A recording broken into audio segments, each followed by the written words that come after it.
اس کو جب آپ پڑھیں گے تو اس میں وہ حقائق ہیں کل کائنات کے بارے میں، آپ کے اپنے جسم کے بارے میں، آپ کیسے وجود میں آئے، آیا کہ ارتقاء سے آئے، ارتقاء ہوا تو کیسے ہوا، کس طرح ہوا، آیا کہ آپ جو ہے وہ جو آدم و حوا والے قصے کہانیاں ہیں، ہر سب کے سب حقائق آپ کی، یعنی کہ وہ حقائق ہیں کائنات کے کہ دنیا کی کوئی طاقت، بڑے سے بڑے سائنسداں جو ہیں وہ بھی غلط ثابت نہیں کر سکتے، وہ بھی سرنڈر کر جائیں گے کہ جہاں سائنس نہیں پہنچی وہ مجبور ہو جائیں گے سوچنے میں، جہاں سائنس نہیں پہنچی وہاں کے بارے میں لکھنا، اس میں لکھنا یہ کیسے ممکن ہے ایک ہی صورت میں کہ جس کا وجود ہے وہی لکھ سکتا ہے۔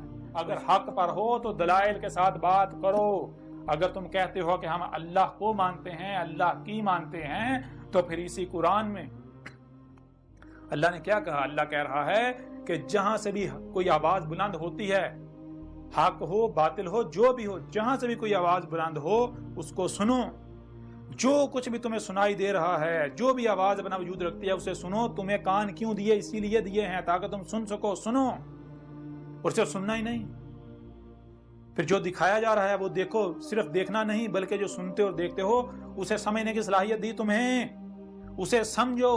تو جو ان صلاحیتوں کا استعمال نہیں کرتے، جو صرف سنتے ہیں اور وہی کرتے ہیں جو سنا، جو دیکھتے ہیں وہی کرتے ہیں جو دیکھا، وہ کیا ہے؟ جو عقل کا استعمال نہیں کرتے، جو غور و فکر نہیں کرتے، جو سنا اور دیکھا اس کی تحقیق نہیں کرتے، اندھوں کی طرح اپنے باوجود کے پیچھے چلتے ہیں، تو ان کے بارے میں اس پورے قرآن میں جگہ جگہ کیا کہا؟ ایک مقام پر کہا کہ وہ اندھے ہیں، دوسرے مقام پر کہا کہ وہ پالتو جانور ہیں، وہ جانور جن کے گلوں میں پٹے ڈالے ہوئے ہیں، جن کے پٹے دوسروں کے ہاتھ میں ہیں، جس کے ہاتھ میں پٹا ہے اسی کے پیچھے جاتے ہیں، ادھر ادھر اپنی گردن نہیں کر سکتے، اپنا رخ ادھر ادھر نہیں کر سکتے، اگر ادھر ادھر رخ کریں گے تو جس کے ہاتھ میں رسی ہے ان کی وہ پٹے گا ان کو۔ اور مقام پر کہا کہ وہ کیا ہیں؟ وہ خنزیر ہیں۔ ایک اور مقام پر کہا کہ وہ قرادہ ہیں۔ قرادہ کا مطلب کیا ہے؟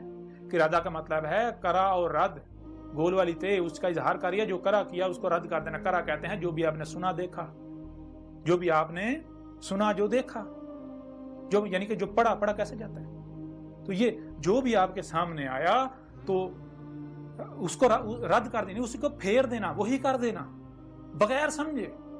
یہ خصلت کس میں پائی جاتی ہے؟ یہ خصلت بندر میں پائی جاتی ہے۔ بندر جو دیکھتا ہے وہی ریپیٹ کرتا ہے، وہ سمجھتا نہیں ہے۔ وہ عقل کے اندر تمہیں کیا صرف سننے اور دیکھنے کی صلاحیت دی گئی یا پھر سمجھنے کی صلاحیت دی گئی جو سنتے اور دیکھتے ہو؟ تو اگر تم جو سنتے اور دیکھتے ہو بغیر سمجھے اس کے اوپر عمل کرتے ہو، بغیر سمجھے اس کے پیچھے چلتے ہو، تو تم پھر کیا قرادہ نہیں ہو؟ جو سنا جو دیکھا بغیر سمجھے اسی کو پھیر رہے ہو، وہی کر رہے ہو۔ پھر اور مقام پر کیا کہا گیا کہ یہ الاموات ہیں، یہ تو زندہ ہی نہیں ہے، ان کا زندہ یعنی کہ زندہ ہونا نہ ہونا ایک برابر ہے، یہ الاموات ہے۔ یہ ایسے ہی جیسے ایک شے ہے تو صحیح، لیکن اس کے وجود کا کوئی فائدہ نہیں ہے، کوئی مقصد نہیں، بے مقصد بیکار ہے، اس کا نہ ہونا ہی یعنی کوئی ایسے جیسے ہے ہی نہیں، اس کا ہونا نہ ہونا ایک برابر ہے۔ پھر ایک اور مقام پر کہا کہ یہ القبور میں ہے، قبروں میں ہے، یہ میٹیریل باڈی جیسے اس سے پہلے چوپایوں کی صورت میں یا اور مخلوقات کی صورت میں ابھی بھی وہی یہ مادہ جو ہے یہ 4 پاؤں کی صورت میں حالت قبر میں ابھی بھی ہے، قبور میں ہے، اور ایسوں کو تم سنا نہیں سکتے، دکھا نہیں سکتے۔ کیوں؟ کیونکہ یہ اندھے ہو چکے ہیں، اور اندھے یہ آنکھیں اندھی نہیں ہوتی، آنکھیں تمہیں ظاہر دکھاتی ہیں، کان تمہیں ظاہر سناتے ہیں،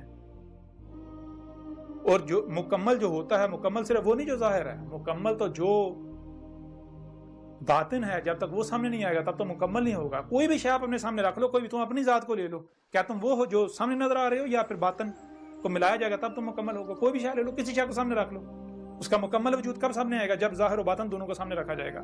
تو ظاہر تو دکھاتی ہیں یہ آنکھیں، سر کی آنکھیں، باطن کیسے دیکھتی ہو؟ تم تو باطن دیکھ نہیں رہے، باطن دکھاتی ہیں باطن آنکھیں، جو آنکھیں اندر چھپا کر رکھی ہیں، کون سی؟ تمہارے سینوں میں دل،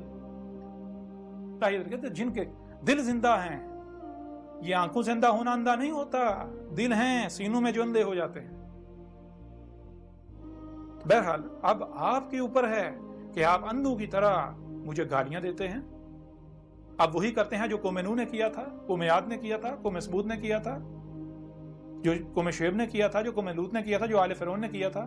تو پھر انجام آپ کو ان سے مختلف نہیں ہونے والا۔ بار بار کہہ رہا ہوں، جان لیں عذاب آپ کے سر کے اوپر کھڑا ہوا ہے۔